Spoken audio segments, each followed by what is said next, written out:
Hello, I'm Steve Monkey Mason, and welcome to It's Just a Podcast. And my special guest tonight is the one and only recovered from COVID-19, Carlos. Lugo Carl is here. We are finally doing Blade 2, and I'm getting ready to press play on 3, 2, 1. New Line Cinema. Fucking love New Line's logo, just for an independent logo, it's class. I think the fact that I'm still a special guest as well. Well, to be honest with you, I've done the last 4 podcasts on my own because everyone's either been at work or just that. So, Fair enough. This is the one I'm recording after Drop Zone. We are doing Die Hard next week. Everyone's going to keep on asking where Waterworld is, but they can bugger off. There was a lot of time between Blade 1 and Blade 2. A lot of time. Yeah. And this is all shot in Prague, mainly. I was going to say yes. I love that. It's different to what we were getting at the time, but this is by far. I just think it's not comic booky, but for the comic adapted style of a vampire film, this is by far my favourite of the series. Well, I love the style of the bad guys. I love the fact that they went a little bit different. Like I say, a vampire seemed to be it was so niche at the time. You got Buffy, you've got a dozen vampire films at the time, so this still somehow manages to stand apart from the rest. Well, the thing is about Blade, I think Blade's got a lot of common with the Alien trilogy because there's always the first Alien to Aliens are far different in what they are, and I think this is that in their own right. Totally. And Del Toro, you know what I mean? He was wanting to do Hellboy. Hellboy would be his next picture. In the mythology, but by the time this came around, Spider-Man was already a thing. Blade gets a lot of credit for being one of those comic books and went, right, comic books can be a bit edgy, like we talked in the last podcast. Fuck me, I don't remember the last podcast. But the fact that this came along and it had so much style, but then it, as we'll talk about, it does have some serious flaws with it. And it's now, to be honest with you, it's now owned by Warner Brothers has slapped all over the disc on this. Which is weird because why hasn't Blade turned up in Mortal Kombat? That's a good point. Just saying. That'll definitely be on the cards for the next one. But speaking of which, going a little bit off topic there, I know that we've had a bit of a shit year, right? But given the fact that Mortal Kombat is supposedly out shortly, and we've had nothing. Oh, the film? Yeah. Well, that's it. They literally had. There'd be cast announcement, and there'd be absolutely nothing about that. I would have expected at least a teaser by now. I think if anything, look at this though. This is a great reveal, though. This, the end of the day when you talk about this movie, that's a great visual shot. How do you top the first movie with the blood room? Do you know what I mean? Yes. Well, because it's got that colour, it's just popping. It's got to be violent, but obviously they're everyone knows Blade for that fucking iconic Bloodbath song. And the choice of casting Luke Gloss as well, because at this point, Luke Gloss is obviously famous for being in Bros and being a twin and all that. Yeah. But he's went on to be a fucking king of the fucking low budget movies. He's been in a lot of fucking movies, mind. Yeah. Red font. That's an opening that it's at the times. Del Toro. He sort of got it really up and going with mimic and stuff, hadn't he? He had done a lot of horror, and you know what I mean. This is one that kind of going. This is again going back to what James Cameron was like. He had a big hit with Terminator, but he wasn't James Cameron when he did Aliens. He was writing First Blood Part 2 at the time. He was taking any job he could. He didn't have the weight and pull. He was a hired hand, and I think that's what got chopped around for a while. But it had been quite a long time. That's why this carries this comic book style to give us a recap of the story.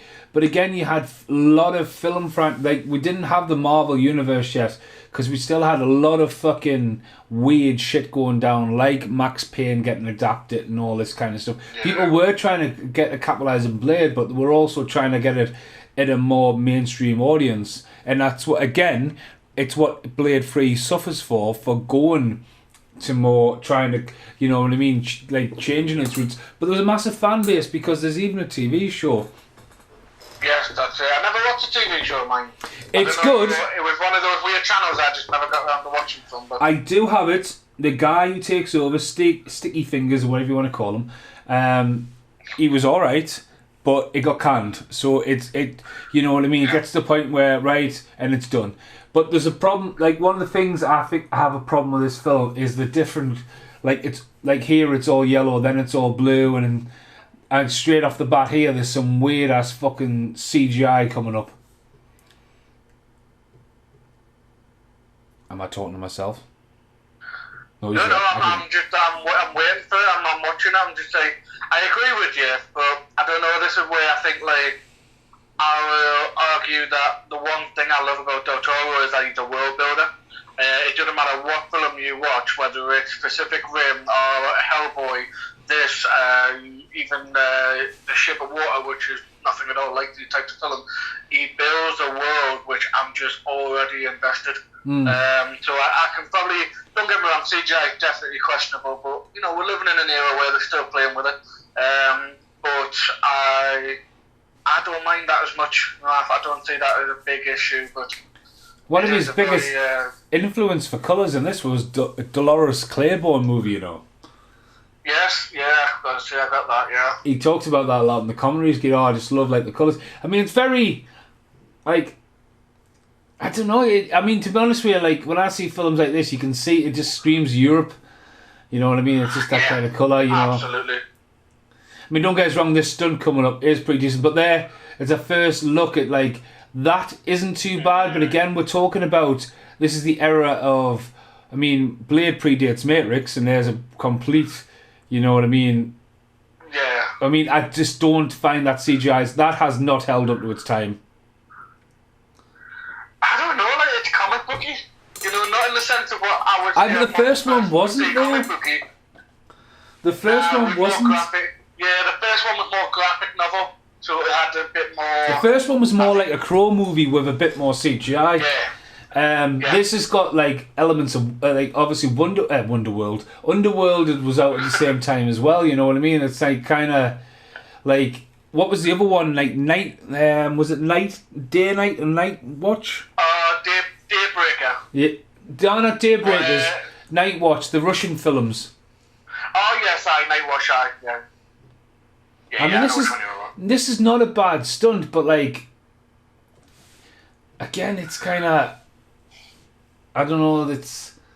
I mean, don't get us wrong. I mean, it's a hell of a stunt fall and all that, and it's a total wreck of a bike. But you can see straight away that corkscrew back twist onto the back of the car. But like the exploding, like in the first one, they're all just turned to ash and dust. In that, they seem to be like you've been tangled. Poof, and you're dead.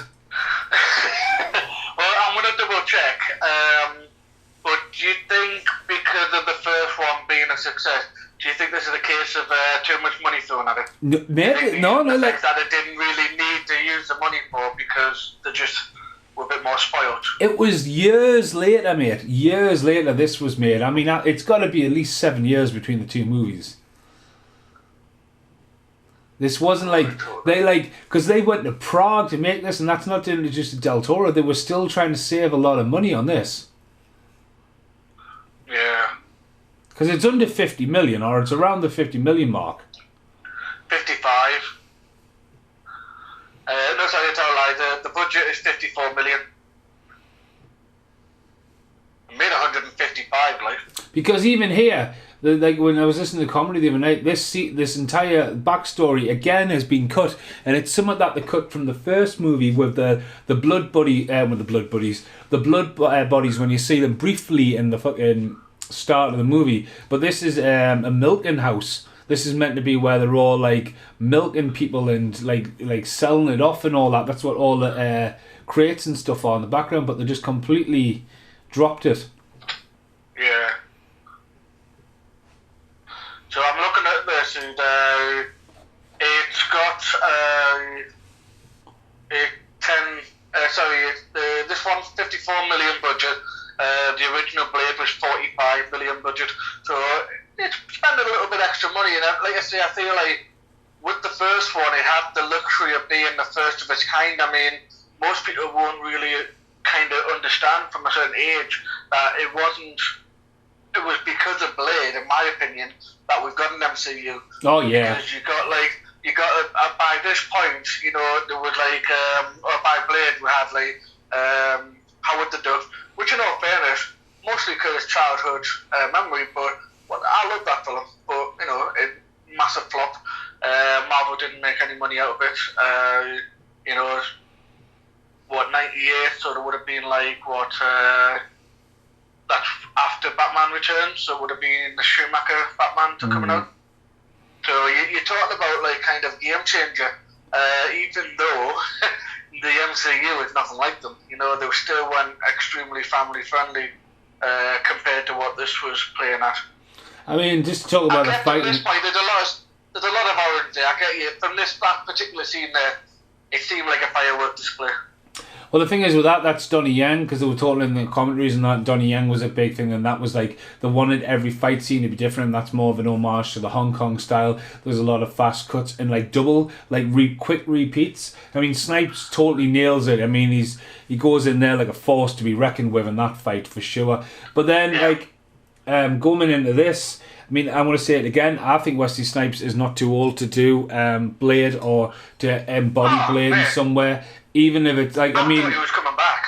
Well, that's it. I mean, obviously the Jared Leto thing's been advertised quite a bit at the moment, and obviously they'll be bringing Blade into that because that character Morbius was meant to be in the ending, because that's what we were meant to get in this sequel. That character bringing in. Yeah. And here we get returning Chris Christopherson. Yes. Who, all right, again, you talk about money. He was definitely dead in the first movie.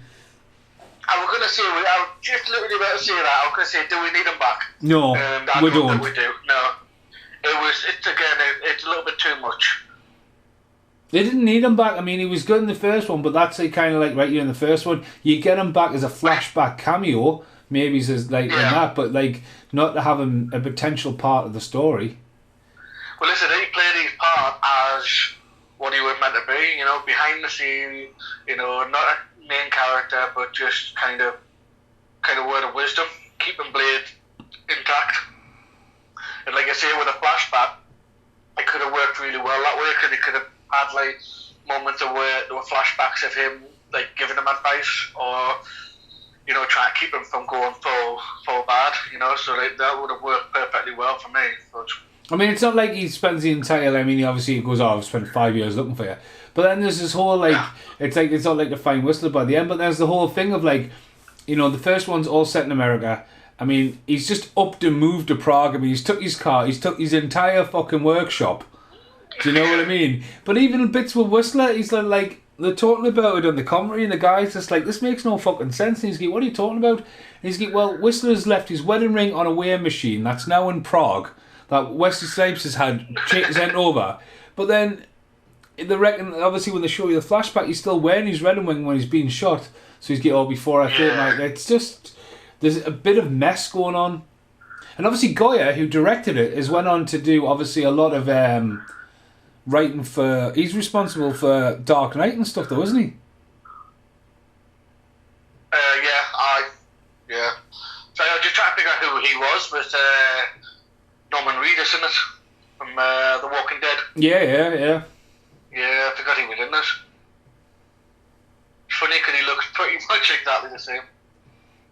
Well, he also does. He almost looks like a Stephen Dorff though as well. But Stephen Dorff, when he plays that kind of character, yeah. You know what is funny enough? Last night, I mean, keep in mind, to my knowledge, which you might have popped up in other things and I haven't noticed, but to my knowledge, the last time I watched Stephen Dorff in a film was Blade. And it was funny enough, I'd just been recommended a film called Embattled. And I was like, cool, new film this year. One of these streaming films. And Stephen Dorff. He plays like a really shitty UFC fighter, dad thing. It's like it's a good film, like, but it's strange because, like, do you think he got the career that he was meant to get from Blade? No. Did he?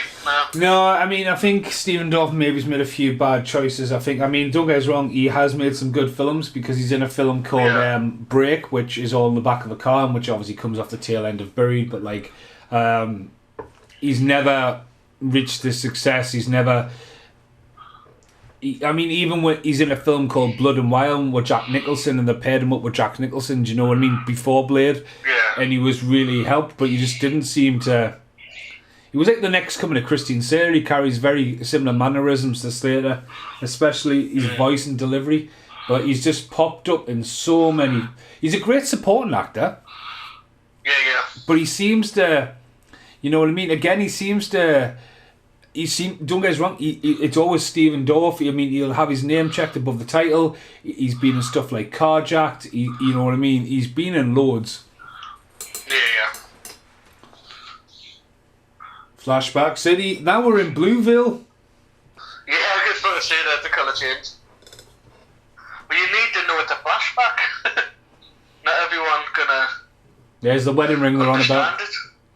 Yeah. I mean, it was a brutal death. It was very strong. He is definitely dead in that scene. Yeah. I suppose if you wanted to really play up on it, if he had been turned, obviously.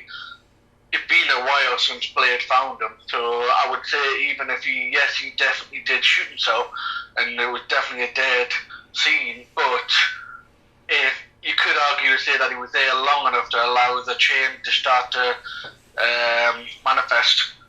So that's, you could argue it, but like I say, as far as the storytelling mechanism goes, no, he played his role in the first one, and it was a good motivation for him to get where he needed to get to in the end of the first one, so...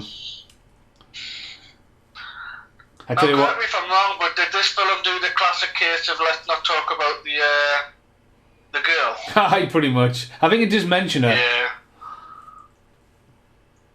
I've not seen her in anything since. Nah. The guy as well, him from Walking Dead, he's very looked like Eddie Furlong. Yes. Oh, he could have definitely been an old John Connor, like. But like, I'll tell you what, I watched Whiteout. It's one of the first films I watched in the new house, and I fucking watched it on the worst night because I was instantly feeling cold. I was like, oh, and fuck my life, I could have swore you it was Chris Christopherson. Right. Like, here we go. Here, look, right. He's reaching behind the weight, and there's his wedding ring. It's like, what? But no, it turns out it's Tom Selleck from Alien. I could have swore that was Chris Christopherson. All right.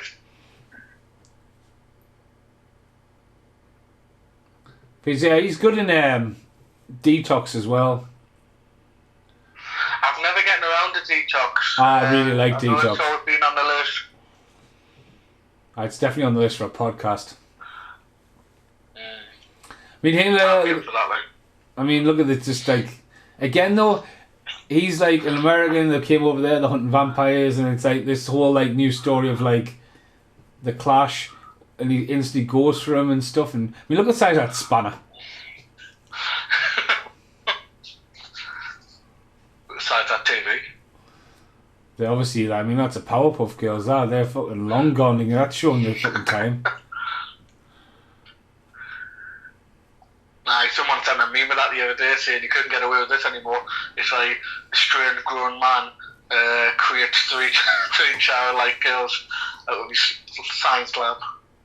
Like, why did there have to be girls and young, like, childlike girls? It was weird. Oh, here we go. It's just, I don't know. I mean, don't get us wrong. When it gets going out, I love the blood pack. Is it the blood pack? The blood pack, yeah. And that was a great addition. I don't know. Well, here we go. World builder, like I said, I mean, that could have been a series in itself. Here we go. And stealthy fucking ninjas coming. I mean, look at that. Wesley Snipes just like, it's almost to just dragged him out of frame, and then you quickly see him shoot off in the background, like, whatever.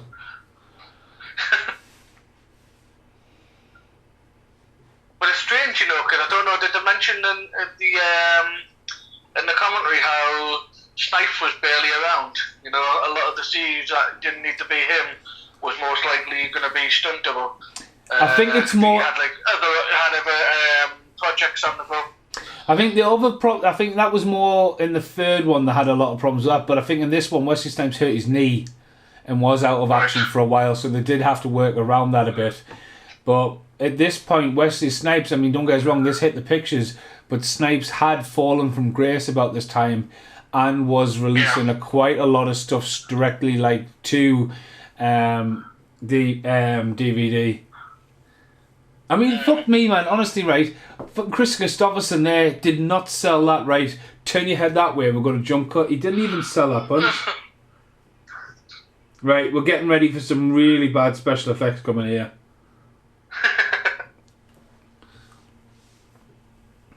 It looks like a good little setup. Very much like Abe them as well, the design from Hellboy. The ninjas. Yeah.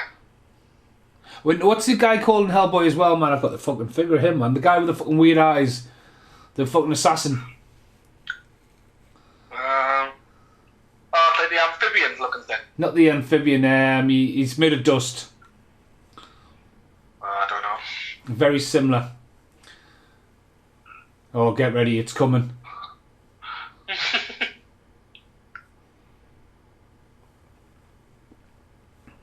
Again, like just... I mean, don't get us wrong, I'm sure Wesley Snipes can do a backflip, but he's not even like... It's almost like a showcase because he's like fighting with his stick. Yeah. It's like, I don't know. It doesn't look terrible, but does it feel a little bit too choreographed? As if there's no real sense of danger here. I mean, this is getting better, but like that beginning bit just felt like it was almost a dance movement. Well, this bit there, I mean, this is where it starts. Jump like here, this bit here when they're fighting here, it's not good.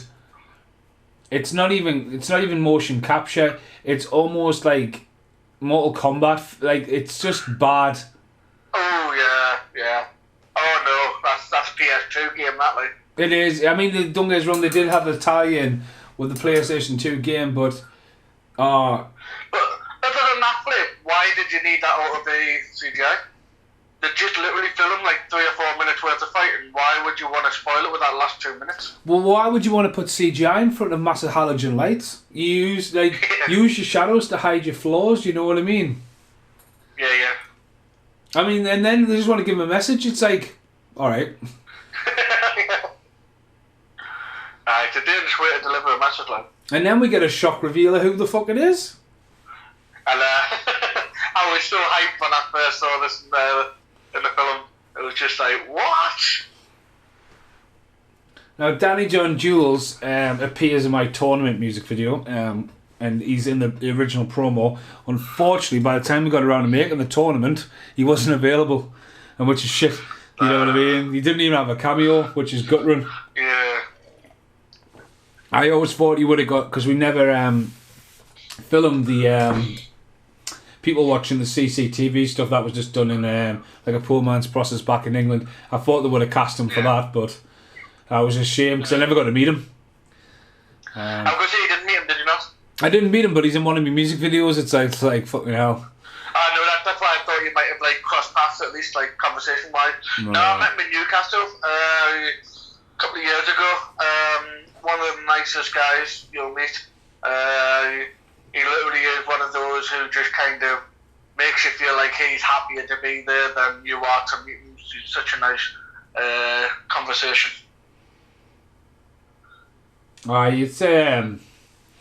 He's done well for himself, I think, because like when you talk about Red Dwarf quickly, I mean Craig Charles, I mean he's done great on the music scene. I mean he makes a lot of money doing traveling.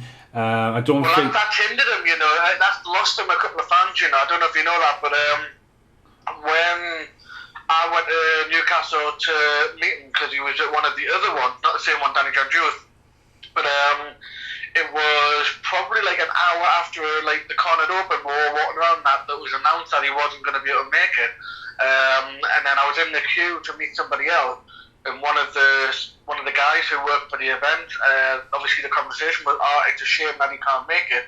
No real explanation. The bloke turned around and said, "Oh, it's because he's DJing." Goes, what are you on about? He said, "Well, apparently he was DJing last night, so the night before the con, and then just decided he obviously wasn't going to get up, crack of dawn to make it to the con, and where he's doing really well on the DJing side, as a kind of the thing that made him famous. I would go and say Red Dwarf, he kind of let people down in that respect." I mean, Craig Charles. He was on, honestly, at one point in the he was on the telly. He was in Captain Butler. He was in Red Dwarf, and he was doing Robot Wars. He was fucking everywhere. I mean, obviously he's wanting to be on Coronation Street. Yeah. But Danny Long Jules has had a good crack at Hollywood, and unfortunately, Chris Barry Rimmer, only really, you know what I mean. He did Tomb Raiders, and then that was it, unfortunately. And I think don't get us wrong, he's had quite a good, successful run in TV, but Danny John Jules, this Little Shop of Horrors, Labyrinth, Lock, Stock and Two Smoking Barrels, he just pops up in the most obscure films, and this is one of them. I think that's how he stayed quite consistent, hadn't he? Because he didn't go for the star roles. You already knew he was a face. All you had to do was say, right, I just want a scene where I'm literally in front of the camera, and that's enough, and that's what kept him very consistent. He's aged so well as well. Yeah. Right, now, this guy coming in here, this is a total different vibe to a vampire. You know what I mean? He's elderly. And again, it creates more of like the universe Hellboy would have had. Because obviously when you look at him and you go, right, and then you look at, he's in Johnny Mnemonic and stuff, the guy who plays the head vampire in the first, he's got a very European connection as well. But I don't understand though, because obviously like you've got him, and then when the third one comes around, it's fucking Dracula. You think, oh no. Well, do you not think they might have had an inkling that the third one was going to be the last one, because they knew that it was quite common knowledge that they really wanted Jessica Biel and Ryan Reynolds to have a spin-off. By far. Like you say, Snipes was not as popular as he was, and they wanted to keep the franchise going. So I figured, well, hold on, if we're only going to get one shot at this, what do we do? And when you think of bad guy vampire to go up against, there's an outtake. Dracula is the name. There's a deleted scene in Blade 3 with fucking werewolves, and it's like the same thing happens with the Lost Boys. They're like, right, we make a third film. The next logical step is let's have a werewolf, and then you look at Underworld, and you think Underworld's batshit crazy as well.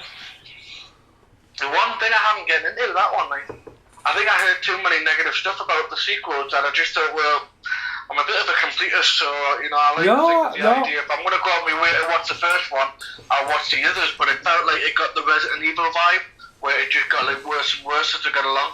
I know. To be honest with you, I think one of the things you've got to give Underworld credit for is like it just keeps loyal to its story and stuff. And I know Kate Beckinsale isn't in the third one technically, but obviously she was pregnant at the time, and it's her husband taking the lead role and stuff, and like it's a prequel story, and it all really, like, if you watch them back to back, there's a story that continues across, and like it comes back and resurrects itself. But again, it's Kate Beckinsale and spandex. I'll rewind that scene every single time in Total Recall when she just slides across the floor and sandbags him in the face. It's just like, fucking hell, man. Prague. I actually really was honestly looking out for this. I might recognize Prague. I forget I've been to Prague. Prague is a lot like this. There's a lot of wet streets vibes. It is quite cold. I've had some really good nights out in Prague. But walking down the wrong street, you could probably see that. I remember just going in the pubs and you could just smoke straight away, like loads of beers and stuff like that. It's a beautiful city, like. I could say it's got a lot of history though, hasn't it? Yeah. But again, when I was over there, like, a lot of the facilities, the shot and stuff like that was outside of Prague, because like they were supporting a lot of stuff. Alien vs Predator was filmed over in Prague. There's a lot of film productions creeped up in Prague. There's I mean, here, like, obviously the introduction here is just like, rah. I'm going to say what do you reckon with the storytelling though? Because, I mean, there's been plenty that's happened, but we haven't really gotten very, like, anywhere, have we? I would have not, first off, I wouldn't have had Whistler in it. I would have, like, you didn't need it. I feel like we're bang on half an hour in now. I feel like the biggest we've had the scene with the elder vampire, and we've had the rescue Whistler scene. And I feel like you say, if you take out the Whistler scene, focus a bit more on like I say, what's the word I'm looking for? The story of all these guys, these like sort of ninja assassins and stuff like that. I feel like that would have worked a bit better. Well, yeah, you could have started off with, like, right, here's an introduction back to Blade, kick some ass, and then quickly get to them without the Whistler thing, because, like, there's quite a lot of elements you're getting chucked at you. And now we'll get the introduction of the Blood group, you know, the Blood pack, and there's a lot of people to get introduced here. And no disrespect to Luke Gloss, because I think Luke Gloss does a good job, but, like, I mean, there's Donnie Yen. The guy from Fast and the Furious, he was in the original, but didn't want to say anything in case he got sacked. And then Ron Perlman. And obviously this is quite a passing of the torch, because Ron Perlman would go on to be Hellboy. Yeah. But you don't really have that, again, no disrespect to Luke Gloss, you don't really have a credible threat. No. What's interesting about this scene is it reminds me very much of Aliens, but also very much of Alien, what am I trying to... Resurrection. Yeah, well, yeah, Ron Perlman. Yeah, that whole Sigourney Weaver coming into the group not accepting her. It's very much come from that, hasn't it, you know? Although we get a little bit of cocky Snipes, which I quite like. You know, he does play kind of cocky yet serious quite well back and forward, but I think whenever he is cocky and like jokey, it's just always like a nice refreshing tone. Oh, I mean, he's great. I mean, I was saying I've just done, like, obviously Drop Zone, I did that, and he's just dead laid back and all that, but again, I think the subtitles as well bring it into Europe, and then, like, don't get us wrong, if you remember the end of the first one, he's running around Russia, so it's essentially where we would be in Europe, and essentially, again, by Prague was popping, so just totally, like, hairy head, even though he's meant to be bald. Yeah.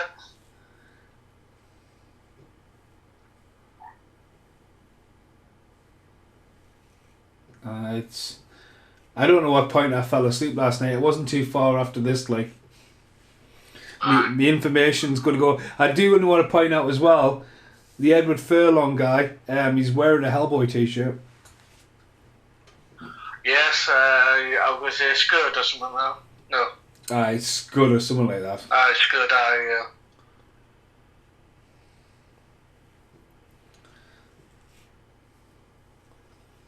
Ronnie Perlman, man. Classic. Should have met him last year. They cancelled. I would get him to sign Police Academy 7. I was going to say, to me, it was always going to be, what was it? It was either Pacific Rim, even though he wasn't a major character, but he was just... But that goes back to him, though, and this, so, character. didn't it? Like, he's in this, the two Hellboys, and then Pacific Rim, and, like, I enjoyed the Hellboys, you know, I thought he was fucking great. The new fucking Hellboy, I've never fucking... Like, I know Neil directed it and stuff like that, but fuck me, man. Like, you spend the entire film getting the baddie together and she's dead in 10 minutes. And it's just like, you were trying to reboot a story that was solid and you've just made a fucking... Oh, it's nothing more than a Netflix fucking special. Yeah.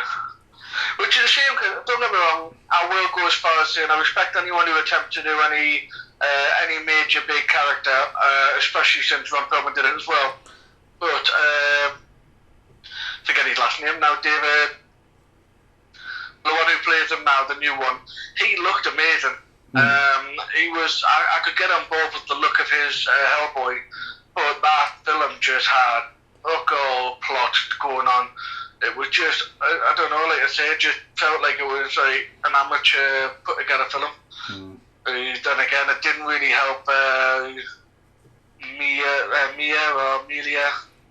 Malkovich. Aye, because I mean, like I say, although there are die-hard Resident Evil fans out there for film, she obviously wasn't well loved within the die-hard fans of Resident Evil, but you know, she needed a win, I think, and that wasn't it. Well, she should have just been in Expendables 3. Well, the Expendables. Well, the thing is about Mila Malkovich, she is in cuffs alongside Christian Slater, and she's amazingly beautiful in that. Yeah. But she's absolutely fucking class in Fifth Element. Yeah.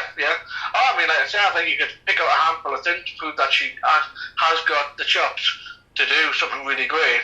But like I say, I mean, she's stuck with Resident Evil for so long. That's essentially what they're going to know her for now until she does something a little bit outside her box. I love it if you were in this nightclub now and like all these guys walked in with these guns and like, nah. Like, no one's blinking a fucking eye. You're in Prague. It seemed like a bit of a gang-filled kind of capital.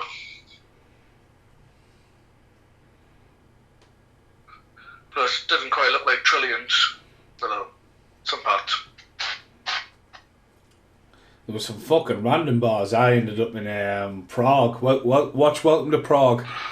What's a fucking mortal, and some of them are like, you're walking around the camera, but it was a lovely city. I never had any problems. Again, this is like Aliens, you know, again as well, like Scotty Weaver going in with a group. Again, when you're like this, you're like, alright, here we go. And like the start of the first movie, and you've got that dance, and like the one, hopefully they've got the next big club anthem track, you know what I mean? But raves in fucking middle of Europe are fucking huge. Yeah.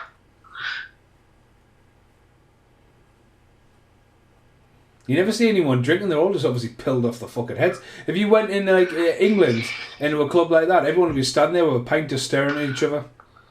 Yeah. Waiting for somebody to fucking make a move.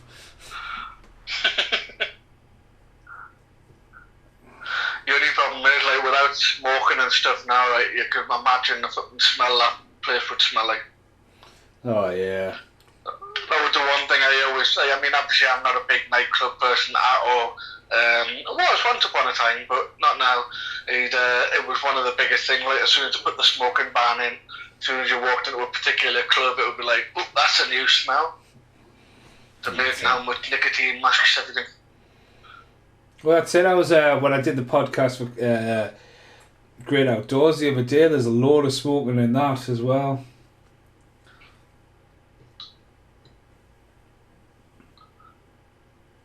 I mean, he got a big break with Walking Dead not long after this, though, didn't he? Yeah, I mean, like I say, he's the original cast. You know what I mean?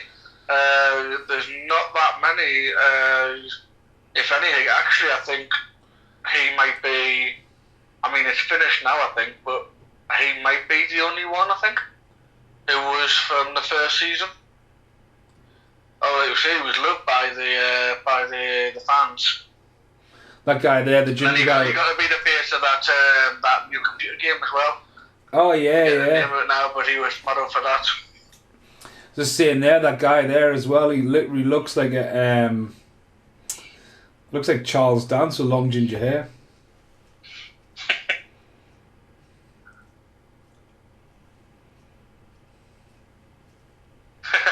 I like that. It's a nice little arrival they're setting up, yeah. I tell you what though, they didn't like, I mean, Ron Perlman, the guy behind him from Fast and Furious, who has been in a few things, and then you've got like Donnie Young there as well. I mean, they've got like quite a force to be reckoned with some of the characters. Yeah. But I think there could have been some major battle scene between them, like. But these creatures as well, and these are like the crawlers from The Descent as well. These guys. Yeah. Apparently they were based off a Polish idea of a vampire, which were quite lucky that they went the way they did, because when they open mouth and they've got that stinger, apparently it was either going to be a stinger or just another finger. And I thought, I just couldn't help but chuckle at myself. I thought, imagine if your mouth kind of just start to fucking expand, and then a random finger just starts to pop out to draw blood. It's just like, nah, doesn't quite have the same touch. Well, that was a bit like a film called Mind Ripper. His tongue comes out and it's just like a little tooth. But like what they did really well as well is some of the animatronics. So I think you see in a bit when the tomahawk guy gets bit. It's a puppet, and it's fucking, when it opens its mouth, that is probably one of the fucking highlights of this movie. Right. But these guys here, these have a relationship. Well, these guys have a relationship like Kane and Drake and Vasquez in Aliens. Yeah. Very like again. I say, absolutely. You know, you got the big muscle guy, silent but stoic. I mean, where's he got Krispy Kremes from in a fucking Prague?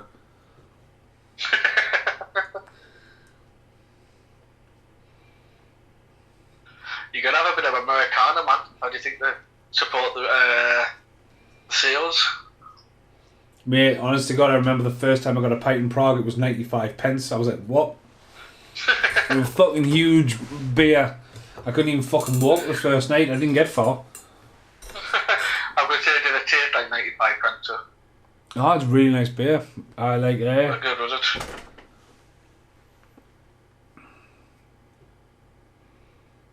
Yeah, blow it up, someone on your roof.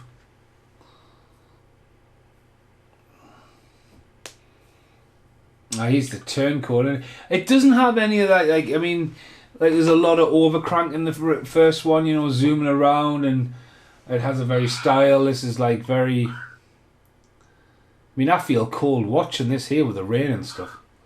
Yeah. Well, it's the same way, Del Toro did exactly the same in Hellboy and The Shape of Water. It's exactly the same kind of nighttime, bit of neon light, and just pouring rain. You did Crimson Peak, didn't he? You did, I. See, I wasn't a fan of Crimson. I mean, don't get us wrong, I might give it another go. No. But even Crimson Peak's weird, because Crimson Peak came out, everyone was all over it because Loki's in it, or Tom Hiddleston, whatever. And then Arrow bring it out, maybe it's like a year later as a special edition, like Arrow Video. It's just like, what? I was going to say it was a decent edition as well, though. I mean, that was a shame, because I remember looking at it thinking that looked like a nice set. He's got shitloads of special features and stuff like that. But then I just felt like, it just seemed a bit weird to get that, like, now. Oh, super limited. I mean, I haven't, you know, I've had a batch of them in, but I haven't seen it since. Oh, like I said, I think I held it like a couple of times when I was in the shop, and I was like, do I do it? Because I don't think it was that expensive either. No, it wasn't. It wasn't. It wasn't. It was actually quite cheap for what it was, and I always felt like, should I? Because like I said, I'm the same as you. I didn't really get on board immediately, but I would give it a second attempt. Like.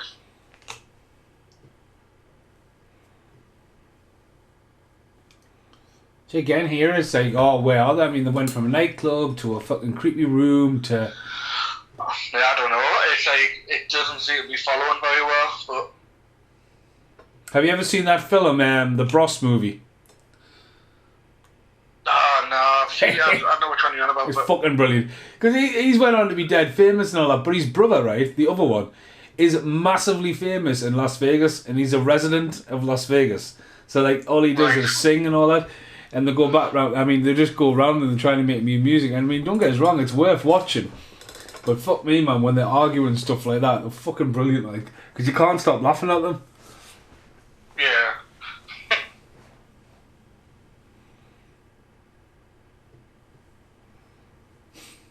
Standing in the rain. I mean, you would just shit yourself, wouldn't you? Oh, I mean, I'm not getting out of the van, mate. Why would you even tempt it?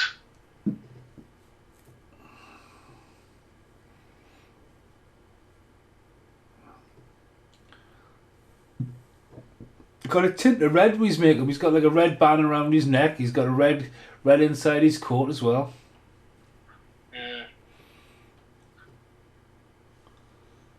tell you what, like, maybe it's why they cast an unknown actor who would have a bit of a following.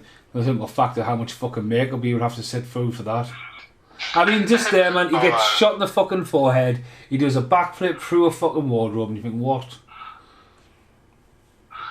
Yeah, a bit unnecessary.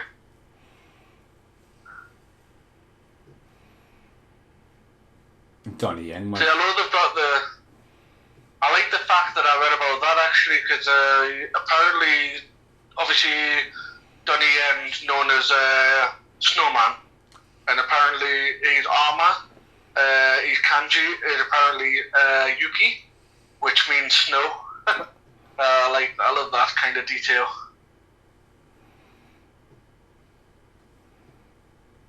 What the fuck?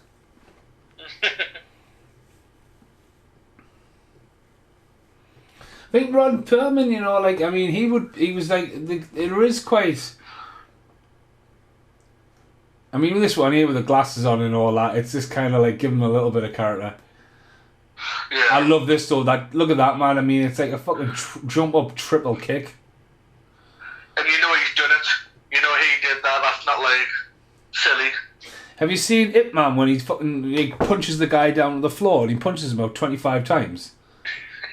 It's fucking unbelievable. And with fucking big ass fucking flurry wheel.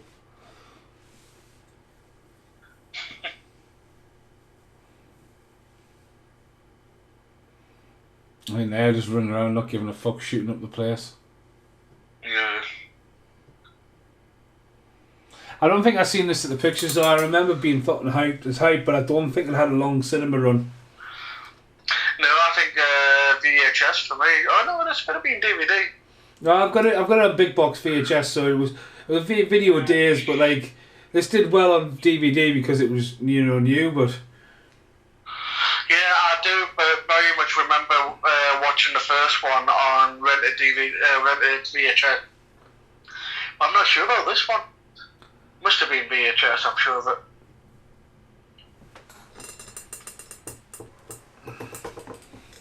Fucking big ass fucking gun.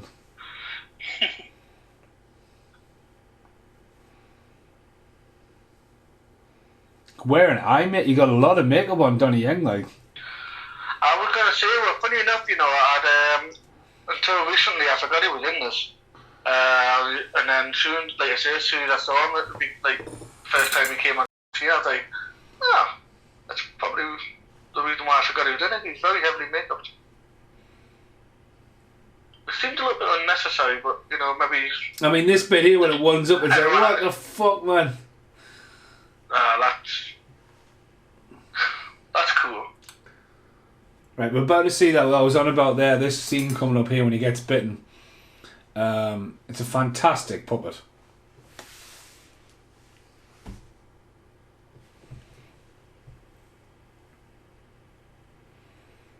It's coming up, promise you. He looks like Darkman on the front. Well, he does. No, he does. He does. Huh? Darkman or Creep from Castle Freak. Huh? That's got a remake coming out soon. That it's popped up a trailer. Is it really? It could be Liam Neeson. No, Castle Freak remake. Oh, fucking hell. Oh, it might be this guy. No, might not be. Some slow motion fire.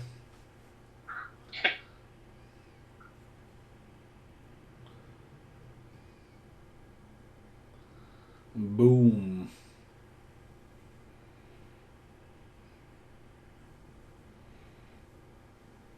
See, they're almost like impossible to kill.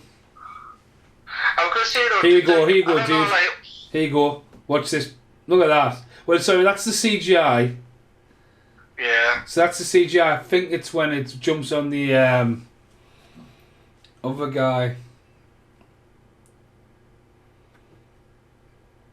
It'll be here.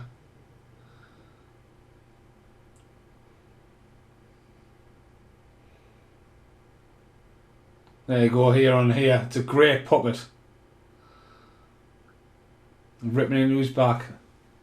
Ooh. That's an actual puppet. Ah, that's nice. Yeah. Well, it's my other part different. Yeah, it's completely different. Between that and what we've just seen, it's completely different. It works. Well, the thing is, should they really be so close to each other? Them like reveals, because you've had these old guys all fighting for ages. But again, these are all seem to be going on for ages. You've got all these ones you're trying to follow, and it's like seems to be going on. I mean, he's been trapped in that van for absolutely fucking donkeys now. But it's a great visual of the guy coming through the window with that fucking tape fucking wrapped around his head. Yeah.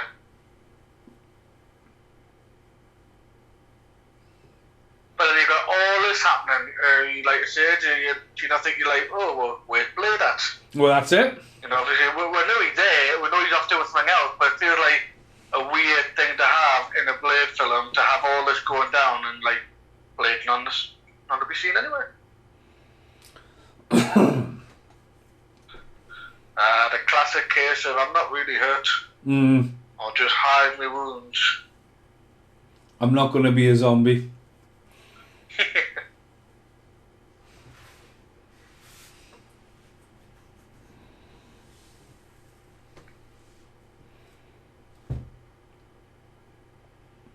He needs to fucking burn them.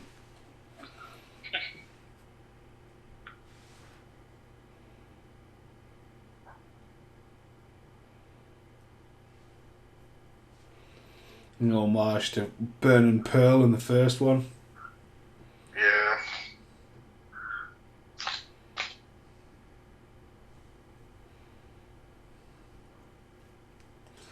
It's pretty epic. There's a lot of fucking blue. That's blindingly.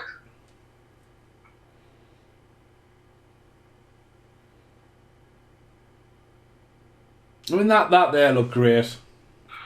And then like sort of his movements as well, like I mean Nosferatu would have been like, you know what I mean, there would have been a lot of inspiration on that as well, like definitely the look. Oh, definitely, yeah. Priest down. What do you think of the idea of Tim Curry nearly being in this? You're meant to be Damascus. What, the main body? Aye. I would have had that. I would have totally taught that. Tim Curry is great in makeup. Could I say, you know, like I say, if you're going to get a character to do something like that, it's him in it. You know, he can transform himself into a completely different character if you ask him. I mean, he just waited all this time to like push the bullet out his head. Yep. Dramatic effect.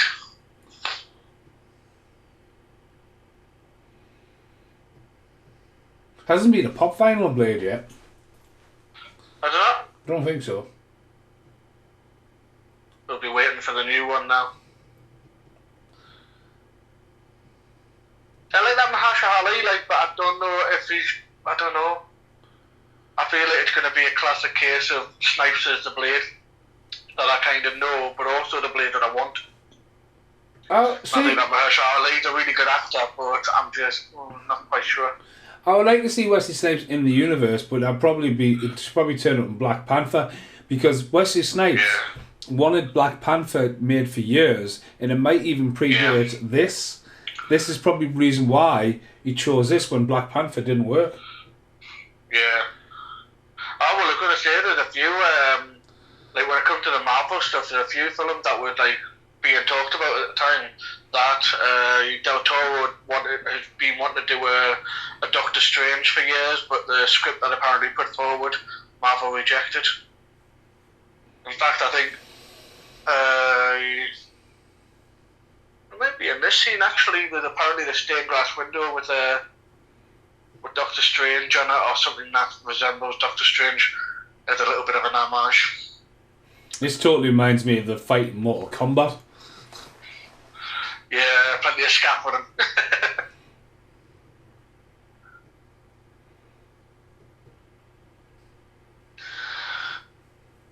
Oh, he's still going. Good old fashioned rod.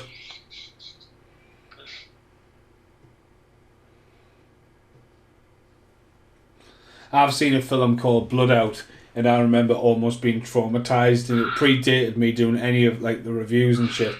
And I've actually specifically left it out because I thought that would be a really good podcast. And I was like, I can't put myself to watching it. I remember seeing a trailer for it, and it's got like Luke Gloss, Vinnie Jones, Bobby Lashley, and I was like, alright, I'll give this.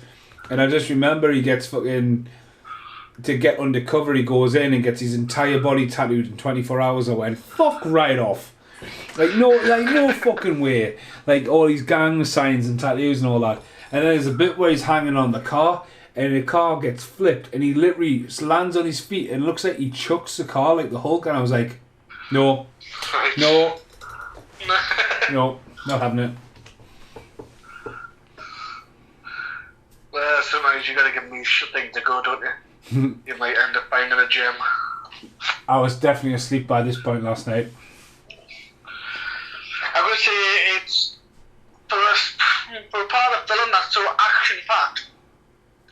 It felt like it went on for a bit long. Well, I mean, again, like Wesley Snipes sat down for the comedy, and I think after we originally did the first podcast, I started prepping the second one, and we just never got around. I mean, it wasn't that you got COVID and stuff like that. I mean, what was the last one we did solo? Was it when you shrunk the kids? Yeah. I forgot we did that, but now that you mentioned it, yeah, that would be right. Well, funny enough, that's the podcast that came out yesterday. How do you bring it out? That's cool. Alright. Well, that's how far they're delayed. I'm trying to get a lot of stuff out quite quickly. Yeah. I mean, my chimney did fall in, and everyone's listening now. I mean, we had to move, and then we ended up doing First Blood, was the one we did last few weeks ago, wasn't it? Yeah, that's right. I don't know that. I could say we refer to what we've done, because I would say First Blood was the last one we actually did. Oh, we're doing Die Hard next week. Christmas special. You big guy. I mean, they're the half the head and the eye winking at him, and it's like, what? It's a nice touch. I like that. That's just like a little bit of a cheeky, a little bit of a tidbit for you.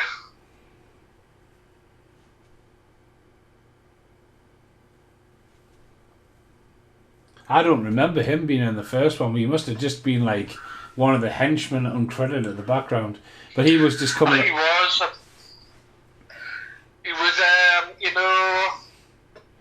I'm gonna forget his name now. The one who gets his arm chopped off. From Gotham. Aye.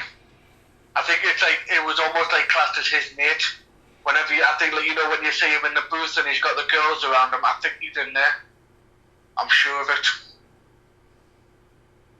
But like I say, I think because when that guy's on the screen all the time, you're not really looking anywhere else because he's always got the smart arse remark and stuff like that.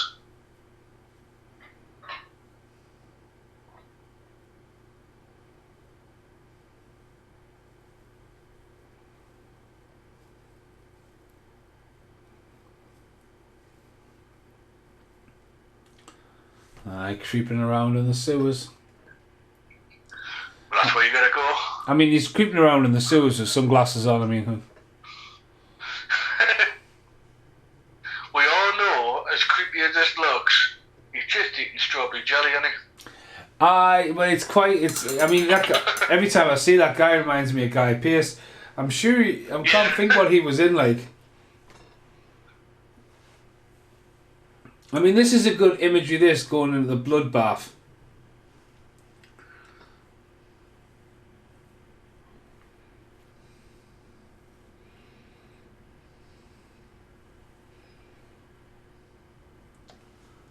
Quite dark as well.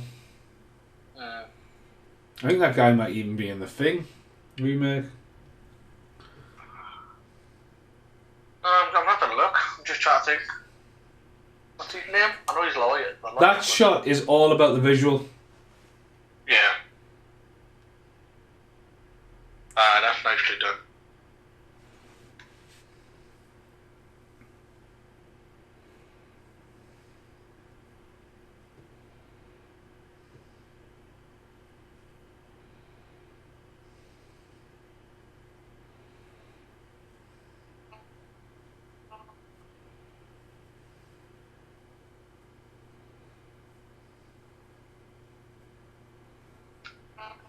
going from like different tones, weren't they? Like I say, just the scene just seemed to be a bit choppy.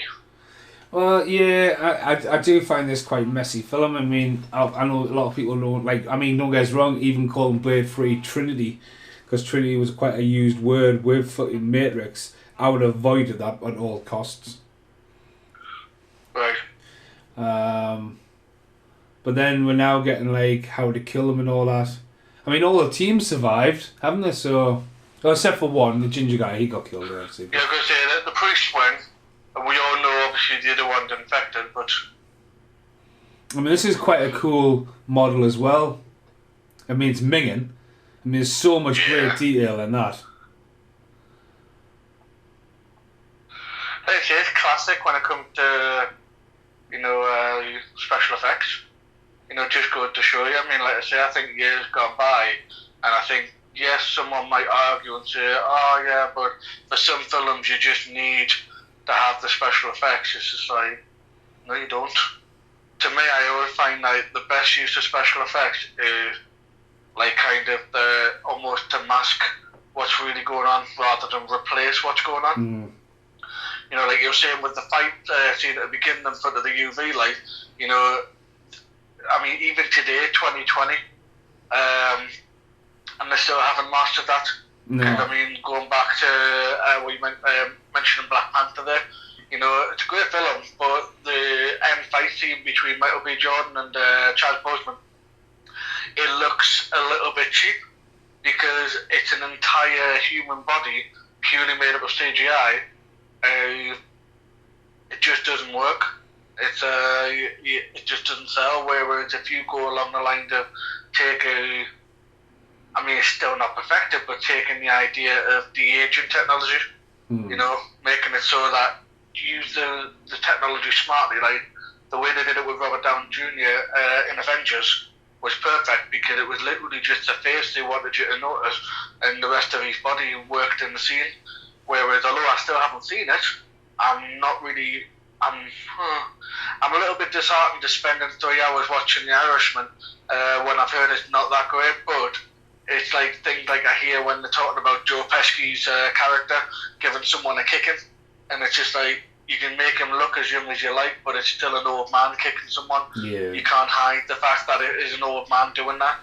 So it's like, I don't know, CGI is, I love it to a certain extent, but it needs to enhance the situation, not replace it. Well, it's out now on Blu-ray. You can pick it up. It's 3.5 hours long. It's a great send-off. Yeah, it is. If that's the last one they do. Mind you, I'm surprised you got it. I'm surprised you got a release. I know it went to cinema. But as far as streaming goes, I was surprised they got a Blu-ray release as quickly. Well, Netflix is starting to bend a bit, stuff like Shaft and that's come out and all that, and Netflix original movie. But again, Netflix has got to realise it's just extra revenue, you know what I mean? Yeah.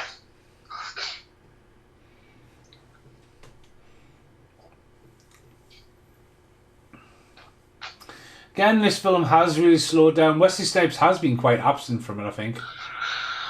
Aye, totally. It just, I feel like whether the plan on like trying to world build, and I've used that word a few times, but I don't know if that was the intention to try and create a bigger world. So if you did want to spin it off, it could have been done quite easily. But it feels less like a Blade film and more like a vampire film that features Blade. Again, going back to how big they were going to try and make this world, all these characters, you don't need Whistler. Nah. You could have, like again, don't have Whistler, have the girl back. Yeah. But then obviously he's another romantic relationship they're trying to bring him in. Like here, she's just turned up as just as I said that, and she's concerned, and maybe she can have a relationship because she's a vampire, but like, do we need that? Well, listen, I'm always gonna. I don't mind if it's got the right place, but it's almost becoming very trivial that like a lot of films tend to like build around like the basics. So you've got to have a build up, you've got to have a success, but somewhere along the line someone's gonna fuck up because they're gonna fall out, and then they're gonna have the big reunion, and then they're gonna have the big finale. And it's the same when it comes to relationships on screen. I always bug to the fact that like it's so generic. It's just like unless that person really needs a love interest, just leave it out. Yeah. You know, it would be great just to have like even it would just be awesome to have a bloke and a woman. You know, just have a proper like kind of for less a term using like a bromance. Just like what I mean. It doesn't have to like just because you're the opposite sex that because you get on or that you have a great relationship that it eventually has to come from being sexual tension. A lot of Powerpuff Girls in this. Apparently, I don't know the connection, and I was looking at some facts before, and there was a connection to why the Powerpuff Girls get used. So, UV bomb. Was there much talk about Del Toro and Goya not getting on in the commentary? Not really. They are on a separate comedy track. I mean, Goya went on to direct the third one, didn't he? So. Yeah. I don't know anything about it. I just know that I remember vaguely reading that like they didn't really love each other's style. I mean, I imagine this made its money because of the franchise, and Del Toro, would go on to do Hellboy and become the name he is now. But I mean, this is a hired. I mean, he does have an interest in comic books and all that, but like, he obviously did have an interest in getting himself across America. I mean, Mimic had 2 sequels without Del Toro. Even though Mimic now is... I mean, Mimic's going to see a resurgence. That'll end up having a big Blu-ray release soon because that's been in obscurity for ages now. With the cricket men. So the one thing I forgot to mention during the scene, but in the How to Paint scene, which big pop star was meant to have a cameo? Scooter. Nah. Don't know who then. I'm trying to... Rammstein. Nah, it'll be literally pop star. Because I don't know if Rammstein's ever been referred to as Gary Barlow. But I wish I would pay money for that. Nah, Mickey J. Michael Jackson. Why the fuck was Michael Jackson going to be in Blade 2 for? Well, I'll read you the little tidbit, because I remember reading about this before we started. Hang on, no, wait a minute. We've talked about this. We've talked about this because Wesley Snipes is in the Bad music video. Yeah. We've talked about my... Pop icon Michael Jackson was originally meant to have a cameo in the How to Paint sequence as a vampire pimp.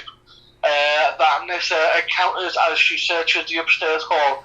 Jackson had to drop out due to scheduling conflict, and the part was played by a Czech actor. The sequence was ultimately cut out entirely for pacing reasons. Michael Jackson. That's obviously the connection. Imagine him, man, a fucking vampire pimp. Well, I mean, at the end of the day, you've got to remember he was cameo in Men in Black 2 at this era, so he has popped up in a few films.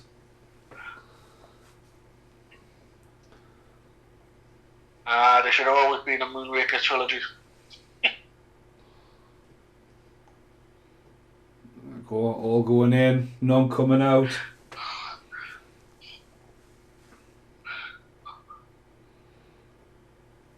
Well, one comes out. No, I suppose. Like your washing machine and your socks, 2 go in, only one comes out. No, I automatically think of the Thunderdome. I'm not doing a Mad Max series. I mean, I only like the second one. I think the third one's fucking bonkers. I love the fourth one, but like... Do you like the first one? I just like... for some reason, like, again, I'm probably a victim of that. I've seen it as the Road Warrior. You know what I mean? It's just kind of one of those things, because like, I never seen Mad Max 3 until I was in New Zealand, and it was fucking massive in New Zealand. Because, like, I never realised... Tina fucking Turner?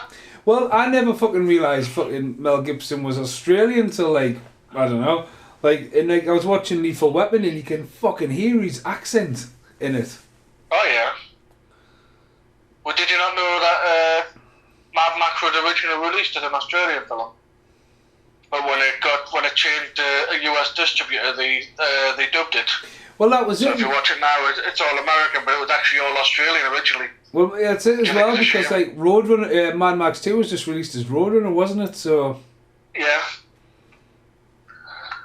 I just don't get it. I mean, Mel Gibson. Americans, Mel Gibson could have definitely still done Fury Road. Oh, 100%. In fact, there's a film, I think I mentioned it a couple of times, I don't know if it's been on a podcast, Bloodfather, I think it's called. Mm-hmm. It's like a straight to DVD. He plays a tattooist father whose daughter's in trouble with the local kind of gangs. And it's an action film by the end. And mate, like I say, he's like, I mean, it was done about maybe 5 years ago, if that. And he's literally jumping all over the place, shooting the place up. And I'm watching it thinking this is infuriating because I don't particularly mind Tom Hardy, but that first off, he did bugger all in that role for me to earn his money, in my opinion. But secondly, there was absolutely no reason why they didn't use. I mean, there is a massive reason why they didn't use Mel Gibson. It's got absolutely nothing to do with his acting ability. It had everything to do with how the Hollywood perceives him. But I mean, it's starting to overturn now a little bit, I think. But I do think it had a lot to do with the fact that people just didn't want to involve him because, you know, it was controversial to involve him. But I think he turned it around with the Hacksaw Ridge. I think you can't deny that. Not only an excellent war film, but just a beautifully shot film. So I think he improved his directing skills by far with that one. But going back to this film, we've done the old turn on Whistler. You know, why it's a double turn? Going to start getting picked off. Oh, here it is as well. Who was he killed off? Yeah. Who was he killed off? Is he killed off Donnie Yen? I think so, eh? See, waste. Yeah, because Donnie Yen needed another fight scene, like, as a stunt coordinator on the film, especially as someone who is represented the way he is. Like, them two could have had a much better scene there. He's gone berserk. He's just going to be the juggernaut now. Yeah.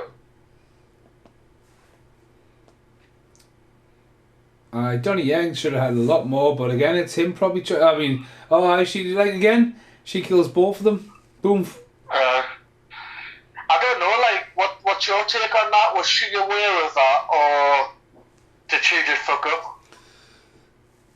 I don't know if she intentionally ran up those ladders to get him to chase her and then kill them both. I think she just did not realise. Oh, it's a bit of a panic. I mean, the end of the day, not many people's come out. I mean, we are heading towards the end of the movie now, and like, they've gone down there, it's pitch black, you know, like, they're all going to get wiped out, then there'll be one, again, following very similar traits to Aliens. You're saying that though, mate, it's still an hour to go, really. That's a fucking lot of extra credits will be on for like 15 minutes. Fucking 2000s. Is there any films that you actually sit and watch the credits to? Well, I watched... or have done in originally, like when you first watched them. I don't know, I think Lord of the Rings was probably the only one I ever sat through. Well, I mean, I was sitting watching Great Outdoors, and like when I'm obviously in Edinburgh, there's a film on, and I never knew about the Great Outdoors. Oh, there goes Danny John Jules. Yeah. The Great Outdoors has an end credit scene, but again, you didn't know that back in the day because, like, yeah, like no one knew about Masters of the Universe and all that. When Skeletor's still alive. Yeah, he's out there somewhere. I mean, don't get us wrong, this is going to be a good scene, but is it executed well? Let's have a look on CGI terms. Oh, I think it looks, I would say visually, as a scene on paper. Boom! I think it looked good. No, it does not. No, that looks horrible. I mean, it was so white you couldn't really see anything, but even then, it still looked horrible.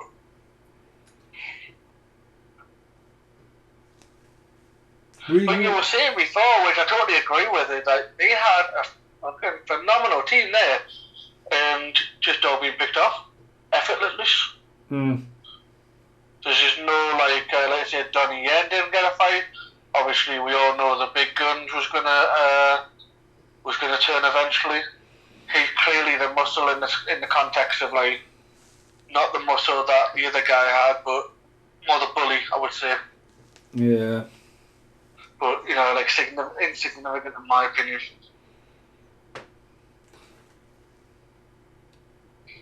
As well as where, and the Scrat's not down there as well, so he's just being taken out of the picture. Yes. I'm going to get a big explosion of blue in a second.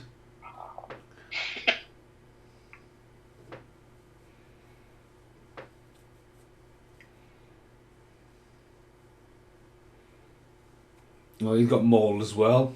It's a mauling. Yep.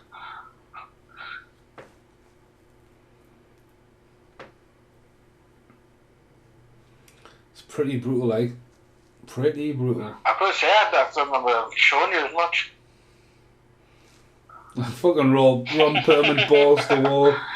Fucking tunnel of them.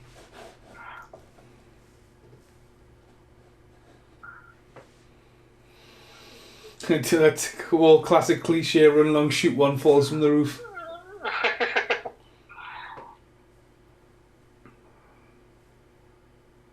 The thing is, I'm going to be the first to say it, we almost made it at the end, but I know it's just a film. Yeah. So, for all it was going into a nest, two handguns and a shotgun didn't seem like the smartest move to go.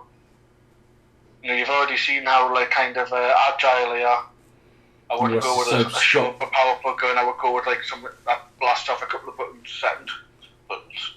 Wesley Snipes hitting the big F-bomb before another blue spark. I just don't like that CGI. It is, though. It's almost like they've decided that it's not good enough, so they go with the bright white light, so therefore you're not really seeing anything. And that's kind of upsetting to the point that it doesn't look good, even though you've attempted to hide that. So to me, it's like you've acknowledged that didn't look good, and that's the best you thought you could do. And it's an old film, but it's not that old. It's not that old, really, is it? This could have been better. Compared to the first one. Yeah.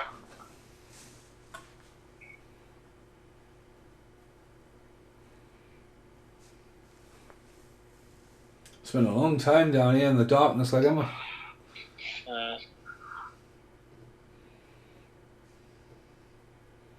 Again, though, that's how you save money on a budget, though. You set it in tunnels where you have no coordination where shit is.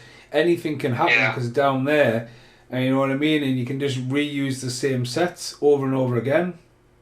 Yeah.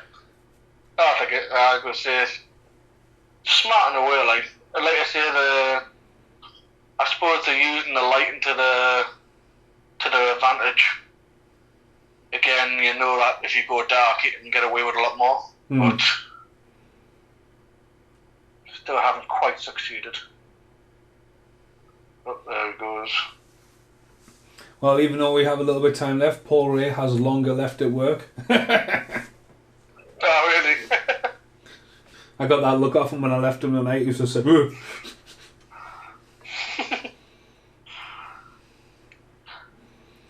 I said he's still living the wonderful world of customer service. He is, bless him.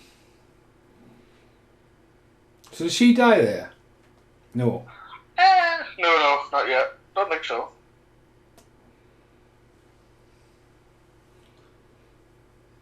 I mean, they could have just dropped the bomb down there quite quickly, didn't they? They didn't really have much of a plan, did they?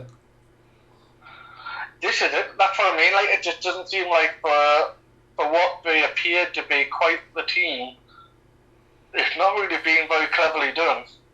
I mean, this scene of him there, that screams NetherRealm and their Mortal Kombat film. Do you know what I mean? Yeah. Yeah, it just, I don't know. I'm still not hitting the old orange and yellow spark, but does feel like it's not as good as I remember. Keeping in mind, it's got to be at least about 2 or 3 years since I last watched this. And that was a bit of a plot twist.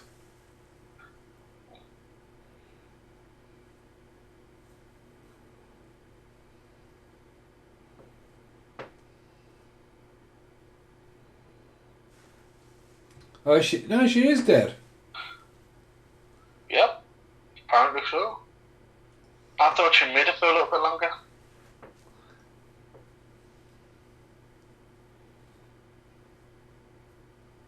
Oh, she's a bit oh no, he's gonna feed her. She'll be fine.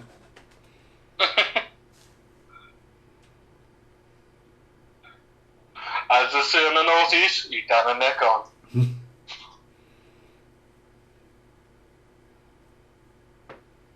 Did we bypass the scene with Ron Perlman where he realises he's just got a blinking light on his head? It's not actually a bomb.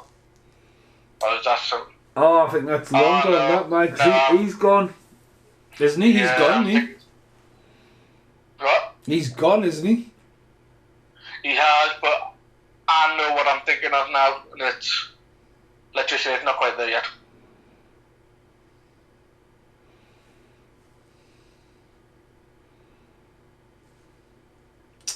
Oh, that's right. He's here, isn't he? No, it's not him. But the Emperor. Bit of a Star Wars reference there. I mean, where was all these guys before? The lawyer. Oh yeah, the double crosser on Perlman's back. Yep.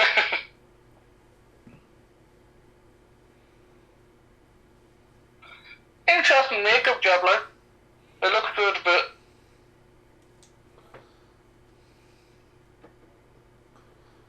Chris Christopherson must have got a hell of a paycheck for this because he doesn't need to fucking work. He's a country singer. no, it would have been more of a politeness of, do you fancy coming back for a bit? I laughed Just today. for a little. I actually seen the Tremors 7 box set in I looked at it, and on the back it says featuring Kevin Bacon, Rebecca McIntyre, Michael Goss and Jamie Kaniowski. Fucking hell, Rebecca McIntyre's in the first film. She's the fucking, it's the only film she's ever in. I mean, Fred Ward. And therefore she'll get a title. It's the only one she's got, so let her have it. Get Fred Ward. I'm quite, to be honest with you, I'm going to not lie to you now, I'm a bit like, it's a bit hazy what happens after this. Well, like 2 things that I remember now, which is what I was alluding to before, that I remember, but it's vague, that I know. But the bloodbath.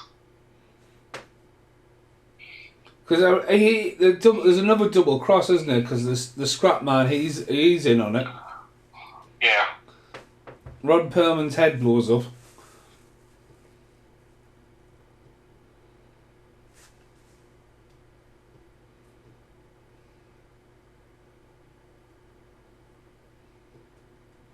Dun dun dun. The plot thickens. It looks, I don't know, like, where's he getting the money from? This seems awfully, like, quite highly funded. Well, it's went from having that really old gothic style to super, like, Star Wars sci-fi. Yeah, yeah. And now with babies and shit, it's gone... I mean, that's a storyline they use in Van Helsing, isn't it? Yeah. At least we know where baby come from now.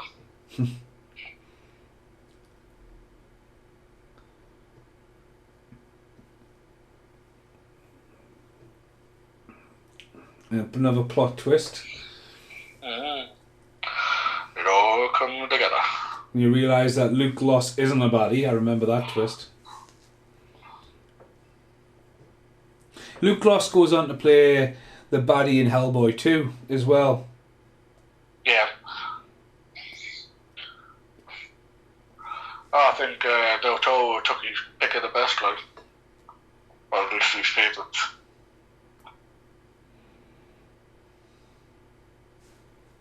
It would have been great to see Wesley Snipes come back in Hellboy 2 as a nemesis, you know what I mean? And flip it around.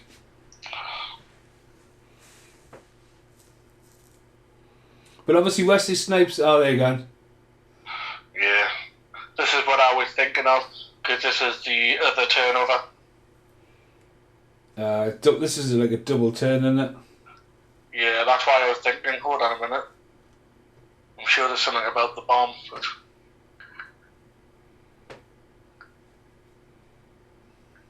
Hefe. Knack pull a knuckle back your head.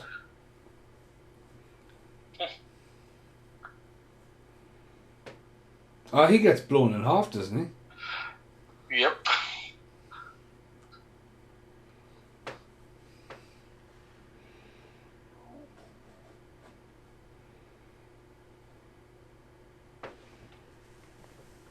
He's definitely got the Edward Furlong look like. I mean, if you look at that image there, that could totally have been used. I mean, what year was this again? 2002? What year did Terminator 3 come out? Oh...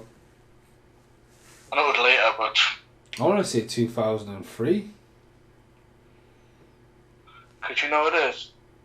That is just a perfect thing, isn't it, really? If you brought him into the third one as John Connor. But even in the backdrop with all the laser lights going on and shit like that, like from the guns and that, it's got very sci-fi from like we've been in darkness for ages and double cross. Boom. So he gets just blown to smithereens. I mean, that looks a hell of a lot better than what we've had all the way through the film. Yeah. Yeah, you're right. Terminator 3, Rise of the Machine, 2003. Missed opportunity, boys.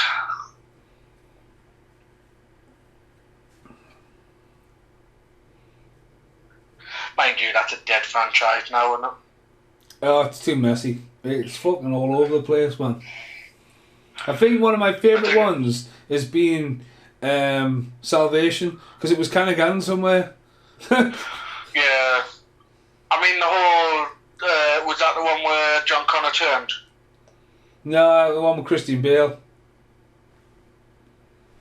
Christian? Oh, no, so that was... Yeah. I knew it was Christian Bale, I just couldn't remember. It was at Jai Courtney, wasn't it? Oh, didn't know. No, it was No, Jai Courtney was you. I'm thinking, yeah. It was Sam Worthington. He was a bit of a miscast in Hollywood, isn't he? Well, he like Clash of the Titans, but then he's done nothing else really in terms of like big roles. He actually did a B role in the film Everest, and that had a few names in it, but it felt really weird to watch him in such a insignificant. Like, he did a good role, but it was just like a really insignificant role. And I thought, I didn't think you were quite there in your career yet.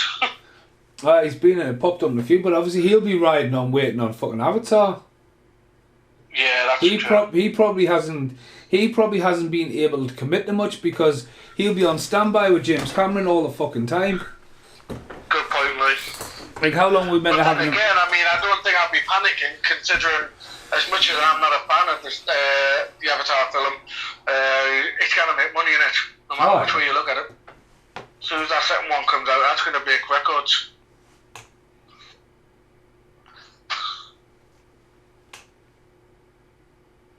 They might as well have just called him like Nosferatu, like the kind of like that's where he's gone. But I don't recognise the actor. So whoever they've got in makeup, they've done a really good job of just creating a character. Yeah.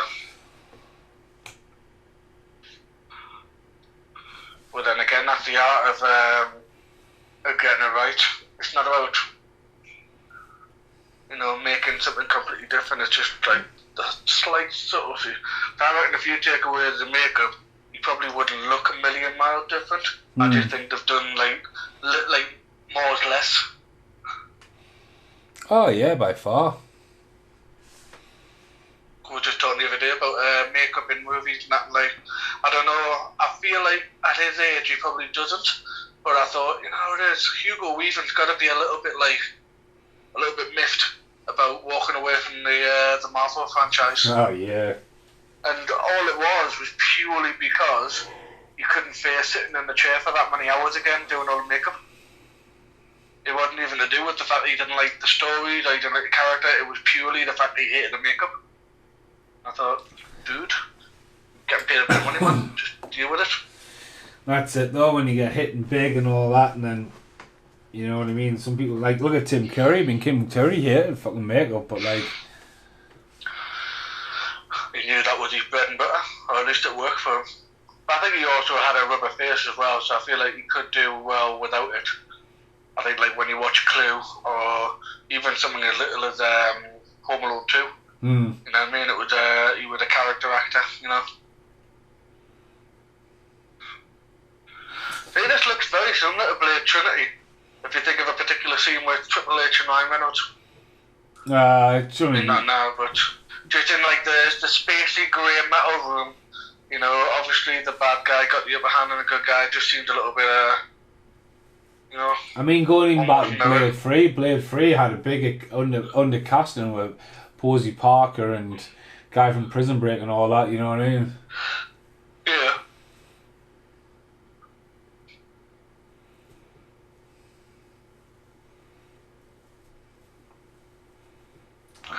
See, if Whistler wasn't in this film, mate.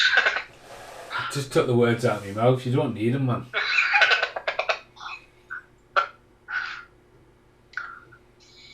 I mean, Blade again, like the first one, he's stuck in the fucking coffin, isn't he? Yeah, like I say, it's pretty much the draining of the blood because they need the Daywalker. Daywalker. So I think you could have used his age, you know. I think you could have come up with the fact that, you know, years later he does look a lot older, but it could be like almost a farewell for him.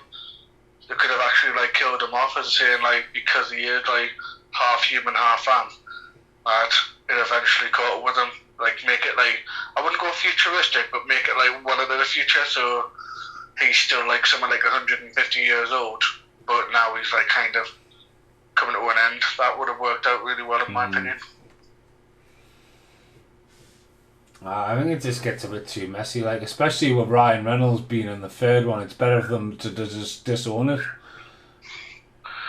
You've just mispronounced his name, mate. It's Deadpool. All the controversy, he does get it. It does make it work for him. But I'm not being funny, but he is that actor. Sorry. But he is going to be Deadpool for the rest of his career. No, he's always... Even in Hobbs and Shaw, every bit of his comedic time in there was just, well, you're just Deadpool. You want to see Ryan Reynolds in a really good film? Fucking Waiting. He's fucking brilliant in that. Waiting? I don't know if I've seen that one. It's all about one day at a restaurant, and it's just before he hit big, and he's just a fucking sex pest. It's great. Oh, okay. I think his first success was, well, not his first success, but the one time I realised he could actually pull off a good acting role was Buried. You know what Ryan Reynolds was in? The X-Files. The X-Files, of course he was. He's the crying jock. Really? I wonder if he was in ER, because that seemed to be like the same thing as X-Files. Every starting actor. Oh, how a man fucking Whistler. Can't be dropping the gun.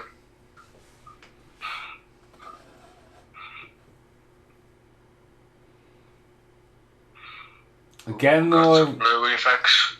Well, it's going back to like when he recharges, isn't it? Like in the first one. Now he's going to go up and swanton bombing into the bloodbath. I think that blurred effect was poor choice. It just seemed weird. Swanton bomb! Boom! Down. You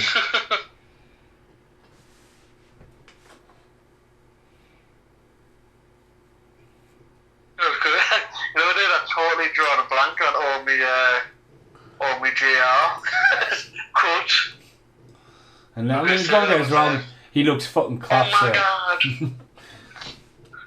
It doesn't quite look like blood though now, does it? No. I think we can all agree that is literally red water, but it does show for a good effect. Although it didn't take long though, did it? That was like instant revival, that's like a shot of cocaine. Oh, of course it is, man. Not that I would know. Well, you are from Stanley. Yeah. Hey, just a little outside. Always being Tantopia, Greencroft, not quite in Stanley. But how are you? So Wesley Snipes is just going to flat out absolutely murder everyone here. This is where you get to really showcase his hand-to-hand, though, isn't it? I mean, that is one of the best shots of the film, that, the stand there and the guy's head exploding into the glass. Yeah. Big ass kicks. I mean, I wouldn't have gone too far to have fucking massive corkscrew flying off the fucking side of the thing. Well, no, because he is a vampire, so his kick is probably like 4 or 5 times harder than the average bear. Look at that, man. Underneath fucking hook, fucking spin kick. I mean, not to fly him up the wall there, but... Yeah. But you know what it is, though? And I'm enjoying it, and it looks fucking mint. But it's a little too late when you think about it. You know, oh, yeah, it's hour and a miles half in the film. This could have been... I mean, don't get me wrong, I don't need this in every scene. But, you know, if you're getting rid of all the CGI bullshit... I mean, he's proven he can do it. Just like I say, this is just like 20-odd blokes now. A little bit of a suplex. A little fucking suplex, man. Like fucking vertical suplex as well. Not like I would have went for a snap suplex, like fucking Dynamite Kid, the fucking right over, bang. Like a probably aggressive like snap mate, aye. I not just like right, look out, going down.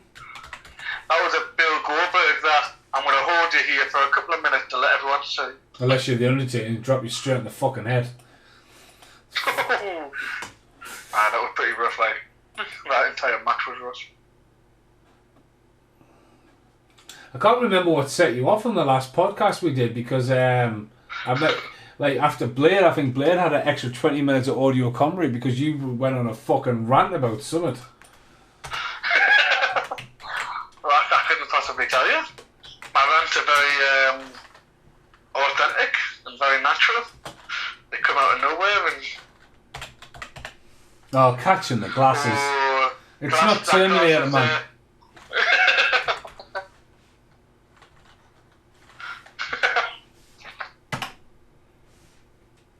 And there you go. Boom. So that was his entire purpose. Because he's done no else. But he saved them, I suppose. I don't remember this scene. Oh wait a minute, you can get out the doors. Yeah. I think as well the injection of Underworld was too much in this as well, I think. Because there's a lot of the elders and the bloodline and the power struggle within that, and again, this is what her kind of character is, you know what I mean? I mean, don't get us wrong, it would be fucking cool if Kate Beckinsale was in here and Underworld and Blade were united, because Frankenstein, I'm surely was meant to be in that originally. I could have seen that blending with Underworld, like, just a shame. I mean, that was, I think that's the thing that buried Aaron Eckhart. Oh, yeah. Because he was Two-Face, it was in one of the biggest grossing films in the world at the time. He had the world of his oyster. He unfortunately picked I, Frankenstein. Well, he was in Core, wasn't he? Yeah. Well, the only thing I kind of remember from him is I, Frankenstein, and he was the president. Olympus Has Fallen. Yeah, he was, yeah. Other than them, it didn't really... I mean, I know Core, I don't think I saw it all the way through, but he didn't strike me as a... In fact, it might be in something recently, actually. much about to say. I remember seeing him the other day, thinking, haven't seen his name in a while. Although, do you think that Olympus franchise is like the most like massive underdog in Hollywood? I don't think anyone would have predicted a fourth one greenlit. Sure, man. What's it going to be? I think you can kind of think of the name. Oz Has Fallen's the only one you can probably do. Yeah. No, I think it's because Morgan Freeman's supposed to be coming back to it as the president. Obviously, Gerard Butler. Although that Greenland just come out, hasn't it? Or is that not out over here yet? Trailer's just dropped, yeah. Yeah. Because someone was talking about a day saying that it's kind of the trailer kind of maybe stretching it out to be a disaster movie. Apparently it's not. Well, Gerald Butler's had a few flops as well, like. He's a hit and miss. I think, to be honest with you, his skill set is within like kind of the lower kind of side of things, like rock and roller. I thought that was a perfect role for him.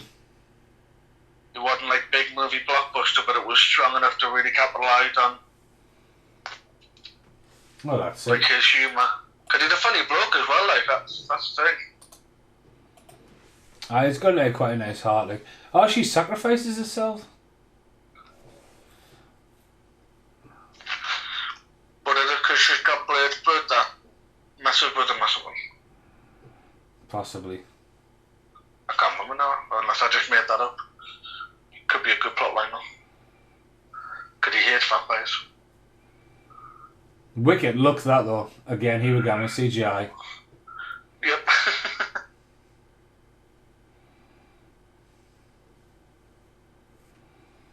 Again, take your glasses off. Oh, snapped his sword. What a dick. I think everyone wanted a replica of that sword when the first one came out, didn't it? See the combat skills here. Snipes is very always like, you know what I mean? He's always like hitting lower body parts and stuff like that. It's very close, this though. This is a completely different style. It's a brawl, isn't it? And there you go, there comes the shitty CGI back. That was horrible. Nah. Take your glasses off, you'll be able to see better. That's it. Mind you, they're pretty decent glasses for still being on his face, like. Oh, hip toss over. Boom! Straight in the elevator. Again, we're getting a very similar fight there. That's in the original with Frost and stuff. Yeah. Oh, Jesus. Didn't realise how bad the CGI was. That was the best fucking elbow drop ever. Would have been better if he went, oh yeah! Jump from one side of the room for a fucking elbow drop. You're fucking kidding.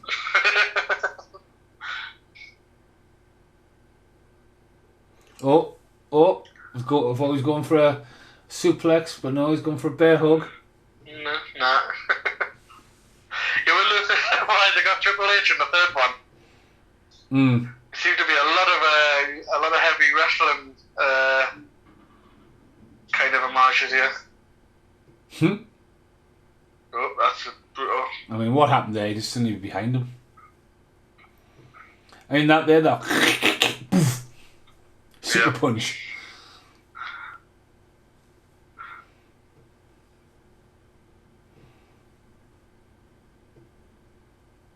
I mean, what's going on here? He's swinging him around.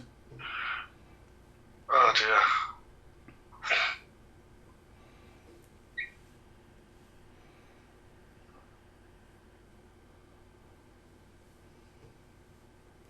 It has got a little bit messy at the end here, hasn't it? To be honest with you, mate, it is. It's like, I think the whole film has been a bit one of those things where, you know, like when you think, you know, like you remember something, but then when you watch it again, you think, this is not playing out as well as I thought. I don't think it's a bad film, but I think it's I started the whole anything of, saying that this is my favourite of the franchise, but I think with age, I might disagree with that now. No, I think the first one's always only the best. Yeah.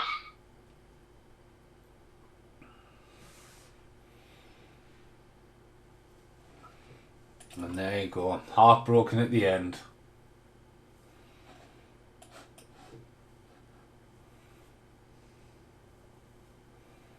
No blood god this time. No. Although I could see him playing a good Jackson at a Mortal Kombat film. Snipes now. A bit more like an aged veteran cop. I tell you what, though, I was talking about on Drop Zone. Wesley Snipes is a really good actor. Like, really good. He's really good at comedy, but he's really good at drama as well. Yeah. But again, stuff like Simon Phoenix and Neo Brown from New Jack City, them kind of characters are just fucking class, like. Yeah.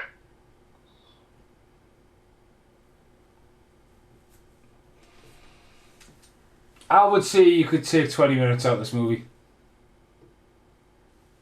I'd probably say half an hour, mate. Take that extra 10. Well, if you think about anything to do with Whistler is half an hour, mate. I mean, if you tied all his scenes together, that's a half an hour in itself. Whistler is definitely not needed in this movie. And I feel like if the Blood Pack had worked out better, if they were more formidable, I would have said yes, they had a place in it. But from what I've seen in the film, I feel like they were a bit of a letdown in terms of like what they were supposed to be. I mean, do you think they were? Because it's interesting, because although they obviously are the bad guys, right? But even what you would have classed as kind of like the foot soldiers of the bad guy, they were still incredibly powerful. Oh yeah. I feel like it was you. I would give them. I would credit them that at least. I would say at least they just didn't give us like cannon fodder. So it wasn't just like hundreds of them come out and then just being taken out, like not really being much of a challenge. If every single one of them put up a good fight. Oh, well, yeah, he walks around here to a death, doesn't he? I think they could have spent a lot more time with the Blood Group. Yeah. She said just sacrificed herself for no bloody reason. I don't know. He did take a canny chunk out of her, like, didn't he? See, when you talk about Blood Pack and that, I think, like, do you think Donnie Yen was casted as the stunt coordinator, but then got given that as a role? No, he only did a few. He only, I think, choreographed the first couple of fights. I think it just maybe is that, like, because it would have been in Prague. It's not. He's coming all the way across to America. Yeah. Oh, Thanos has got it. Yeah, the snapping's happening.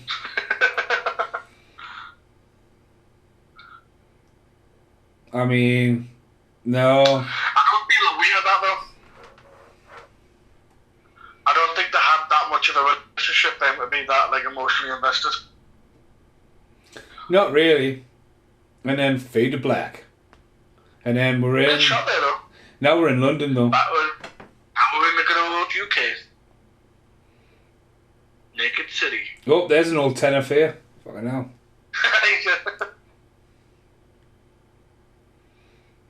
The actor there though, he's a Spanish comedian. It's one of Del Toro's mates. I would have thought he had some form of connection because, like I say, he has had like quite a significant role, hasn't he? You know, he's done nothing, but at the same time, he's always popped up. I'm going to tell you what though, I've been across a lot of London and I've never been to a wank box in London, like. I just don't know why anyone would. That's a deleted scene from him's video, Killing Loneliness. That I'm killing loneliness. comes out there. Yeah.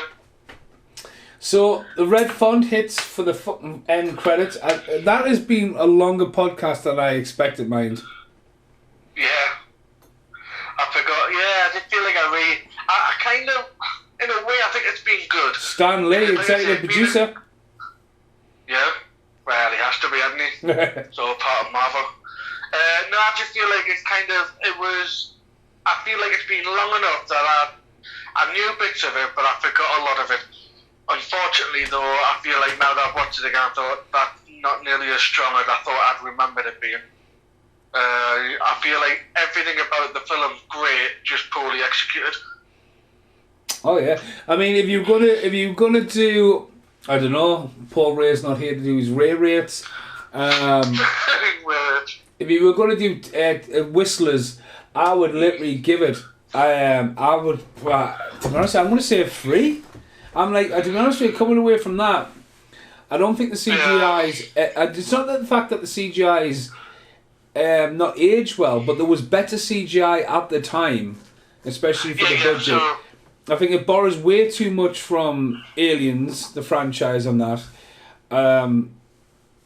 And I think like it's a little bit too dark. But again, the Whistler story, you just don't need that at all. That would have made the film a little bit more faster. Danny John Jules gets his name above Donnie Yen, so Donnie Yen was just taking a paycheck, like mate. He was still getting his name out there. I think it had a lot to live up to, and even though Del Toro got his foot in Hollywood, it's a kind of misfire, I would say. It's like, I don't think the third one is as bad as the second one. I think it's just a. I've always enjoyed the third one for certain aspects of it, but then I guess I'm going to have to rewatch it and find out. I think, to be honest with you, I think it was just a little bit too late, and it's tried to. There's a Jeff Ward. It's tried to cater to the aftermath of Matrix and stuff like that, which I don't think. I think they should have stuck with a bit more hard brutalism. I mean, the CGI from the original were groundbreaking, but I think that's what lets us down. Now, yeah. I mean, I don't know what the 4K is going to be like for the first one, but I do remember like the blood, especially at the end and everything. It is very dated, but then I don't know. This to me, I wouldn't be surprised if someone tied Del Toro's hand behind his back on this. This feels like a very Del Toro film, but not nearly as good. So I don't know if he just had a hit and miss, or whether the rumour about him and Goya didn't get on and they didn't quite gel as well. Obviously, Goya doing all the writing and everything. So well, the thing is, with New Line were very like, oh, just go and do it. You know, look at the Jason series and stuff like that. By the time they did Jason X, they were just like, oh yeah, just go and do Jason in space. Just get us the money there. You know what I mean? Well, I think they made the money. That was all I was about. I mean, Jason would especially, because I mean, they weren't even making big profit. They were just making profit. And that's all they've ever admitted to. They said every single time one got released, they said, nah, last one, and then they'll say just a little bit of a profit and go, oh, well, let's do one more, so just making money. Whereas this, it feels exactly the same in the context of like, just put it out there, see what happens. So they made money. But I mean, like I said, it was 55 million and it made 140 odd, I think. Well, look at the year after though, when the Freddy vs. Jason was made, and they had Ronnie Yu come in, and it was a Hong Kong director directing 2 iconic horror movies that he hadn't seen, he had no care for. But like New Line were very, I think definitely the producers and all that were definitely interested in bringing across the Chinese, Japanese cinema and getting it translated across, and that's what maybe Will Del Toro has done there as well, where they've looked at, because he had stuff like Devil's Backbone and that in the can. And as long as they had Wesley Snipes, that's fine. Like that gets the film green lit. But then they want to get in a director, but they obviously want to put like its twist on it. And I think it's just kind of. But when you look at Hellboy and you look how well Hellboy came out compared to this, and it to me, I'm just going to say it again, it's a bit of a misfire. Yeah, I've got to say that the image of the film, especially like that futuristic look, it's strange because this is the same year. Pardon me. This is the same year that Equilibrium came out. Oh, that had a similar kind of futuristic grey metal, very. I mean, they didn't really suffer too much of CGI, but then the same year we had Rain of Fire, and Rain of Fire was, to my knowledge, maybe again could be Blade 2 theory here, but to my knowledge, Rain of Fire looked really good. Yeah, I've actually recently seen Rain of Fire again recently, and the CGI has held up. But again though, one other thing you got to look at this point, Matrix hit really big. There was a lot of people out there doing CGI, but not a lot of people mastering it. They were still breaking a lot of ground, but everyone wanted CGI. So like on the Matrix, where they would probably have a massive cast, all them people who work on the Matrix went, I'll go and do that. I worked on the Matrix. So they probably had a few people that had worked on the Matrix, but like it's a team that builds these effects, not just one person. And you know what I mean? Yeah. Obviously, there's something misfired, but you're also talking about the groundbreaking era of the PlayStation era at this point when it comes to special effects, and you know what I mean? Things just don't translate well. I'm looking at the list of 2002 films, and I'll be honest with you, there's not a lot of CGI-heavy film. I mean, I've never seen The Soloist, which with George Clooney. Oh, that's me. a space film, so I don't know what that sort of that was another stinker. What that special fiction did, but then you've got like About a Boy, Gangs of New York, Die Another Day, Panic Room. I mean, Eight Legged Freaks. That was. Oh yeah. I think because that was I think that was heavily based on comedy that allowed you not to care too much about the special effects. A classic film which is fantastic for its kind of puppetry and stuff like that. Dog Soldiers. Yeah. So you know, when you think of all these films that have been released, I'm looking at the list here and I can't see any like heavy CGI films. A lot of it's all very dramas or rom-coms. It was just a bit of a stinker. But then look how well they did with Dog Soldiers for the budget they had, and because they used practical effect and they took the time. But like they utilised it as well, and I mean, don't get us wrong. Some of Dog Soldiers was filmed out in Europe. They didn't film that all around here. You know what I mean? They were doing pick-up shots all over the place. Well, that's it. But then you got like Spider-Man came out that year, and like a lot of that was like practical effects.